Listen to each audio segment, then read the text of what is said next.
NTNW 김도영 전문가 함께 할게요. 안녕하세요. 네, 시청자 여러분 안녕하십니까. 주생 김도영입니다.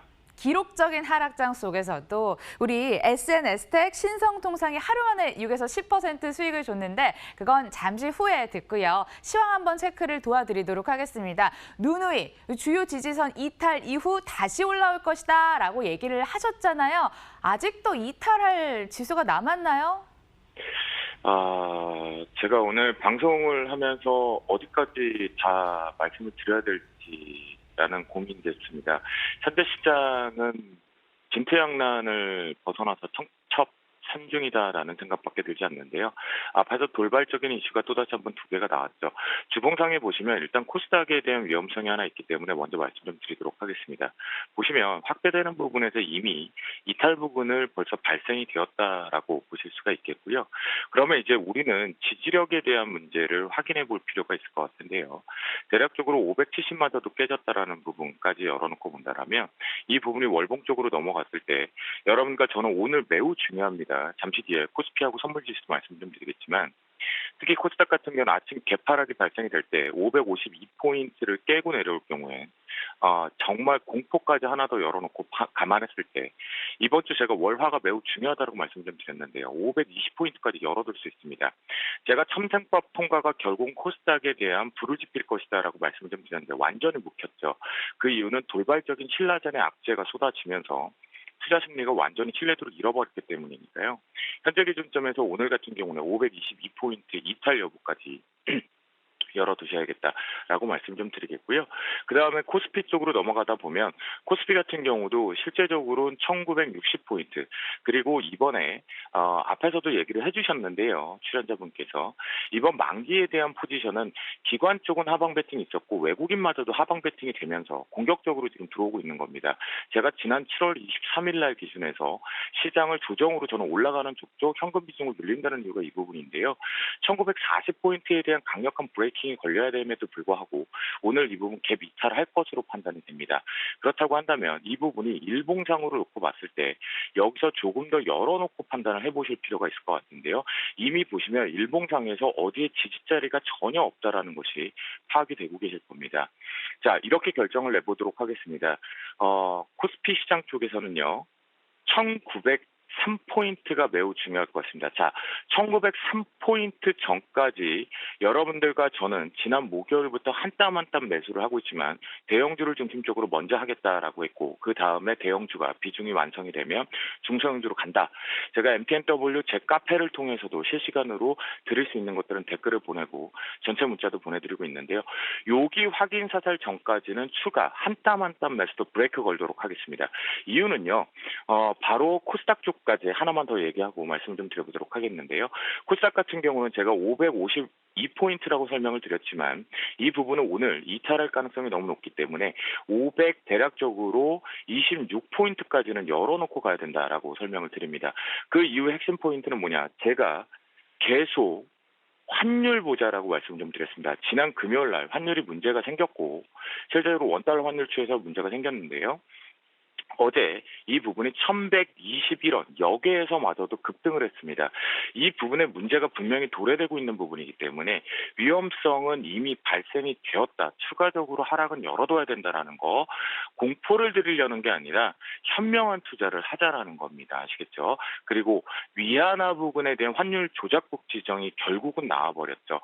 7위안이 넘었기 때문입니다. 그렇다고 한다면 이 부분이 다시 7위안 언더 쪽으로 내려오지 않으면 시장은 계속해서 우리한테 검은 그림자를 만들 수밖에 없다라는 거. 하지만 여기에서 위축되지 마시겠고요.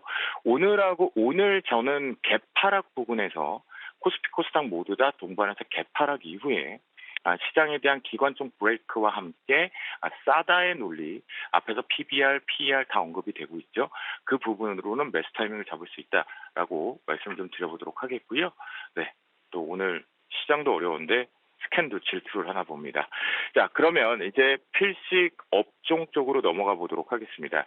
필식 업종 쪽에서 말씀을 좀 드릴 수 있는 부분은 사실 어제도 이제 제가 시장에 실제 중심이 되고 있는 쪽으로만 업종과 종목을 말씀드리고 있는데요. 그 부분이 실패할 때도 있고 성공을 할 때도 있습니다. 근데 당분간 이 일본 제재에 관련된 건 좀 계속 갈 것으로 판단이 됩니다. 그래서 신성통상 같은 경우에도 어제 제가 먼저 대장의 역할이 나올 것입니다라고 말씀을 좀 드렸죠. 그리고 오늘 같은 경우는 음식료 같은 경우가 일단 거래 정지가 들어갑니다. 일시적으로 상승의 부분이죠. 그 부분이 확산될 수 있다는 걸 열어두시면서 추가적인 부분, 우리는 여기서 손절가만 지키자입니다. 만약 신성통상 같은 경우는 이제부터는 이렇습니다. 차익 실현 욕구가 있기 때문에 익절가가 높아지는 1,570원을 이탈하면 무조건 빠져나오는 전략이 필요하겠고요. SNS텍 같은 경우는 제가 블랭크 마스크 쪽으로 우리나라의 국산화 기술 부분에 가장 빠르게 나오고 있다라고 했는데 어제 저는 이제 슈팅이 나가서 한 10,000원 정도에서는 이익 실현 빠르게 하려고 그랬는데 9,840원이 고점이었습니다. 그런데 훼손됐느냐? 훼손 전혀 되지 않고 있습니다. 캔들 분석상에서 8,700원에 대한 강력한 지지력이 나오면 추가 반등을 또다시 한번 해볼 수 있다라는 거 열어두시면 좋겠다라고 말씀을 좀 드리겠고요. 일본 제재에서 포트에 반드시 한두 종목 정도는 미리 선침해 관점도 괜찮다. 내일 디데이 나오죠. 추가 제재 부분, 그 부분 열어두시면 좋겠습니다. 오늘의 필식 업종은요. 앞에서 위안화 얘기 드렸죠.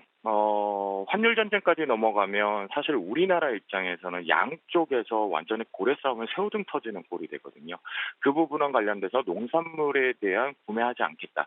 환율 조작 꼭 지적까지 되었다라는 부분 봤을 때 분명히 현 중국 정부에서는 히토류에 대한 얘기를 희귀금속 쪽에 대한 다시 한번 제재 가능성을 열어둘 것으로 보입니다. 그래서 오늘 필식 업종은 바로 희귀금속 히토류 테마를 말씀 좀 드려보도록 하겠습니다. 여러분들이 잘 알고 계시는 유니온 머티리얼즈가 대장 역할을 좀 하고 있다라는 부분을 보고 계실 것 같은데요. 역시나 아침에 살짝 그렇게 크게 갭은 뜨지 않을 것으로 판단이 됩니다. 그 이유는 뭐냐면 아직까지는 이걸 확산으로 생각하지 않기 때문이죠.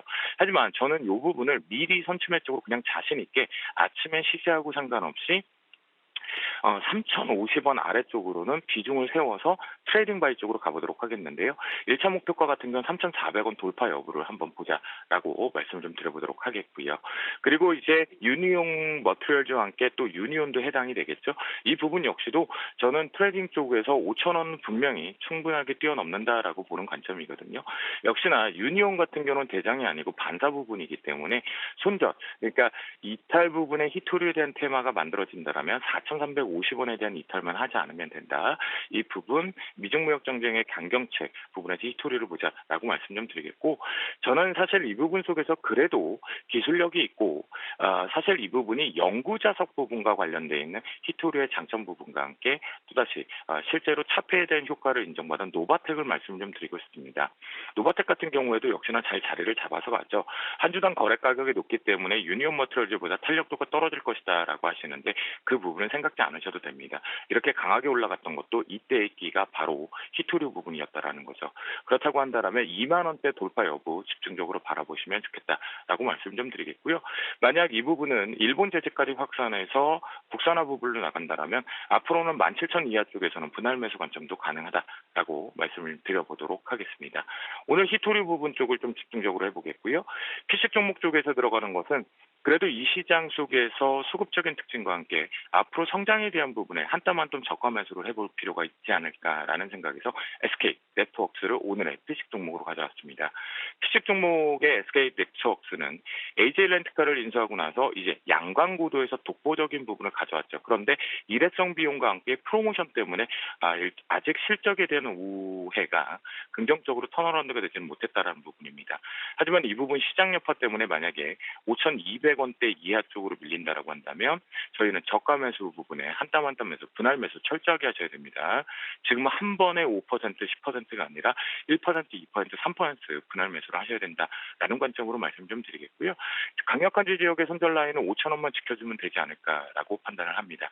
그리고 위에 직전 고점인 5,600원을 뚫어내게 되면 6,000원까지 슈팅이 나갈 수 있다는 거 열어두시면 좋겠고요. 웅진코의 인수에 대한 자금 부분 걱정들 하시는데요. 이 부분 저는 그렇게 생각하지 않습니다. 만약에 웅진코웨이를 동사가 인수를 우리가 아시아나항공 관련돼서 인수에 대한 저주 얘기를 하고 있지만 사실 이 부분은 코웨이 쪽에 대한 렌탈 시장의 독보적인 지위를 1위로 완전히 확정을 짓게 됩니다.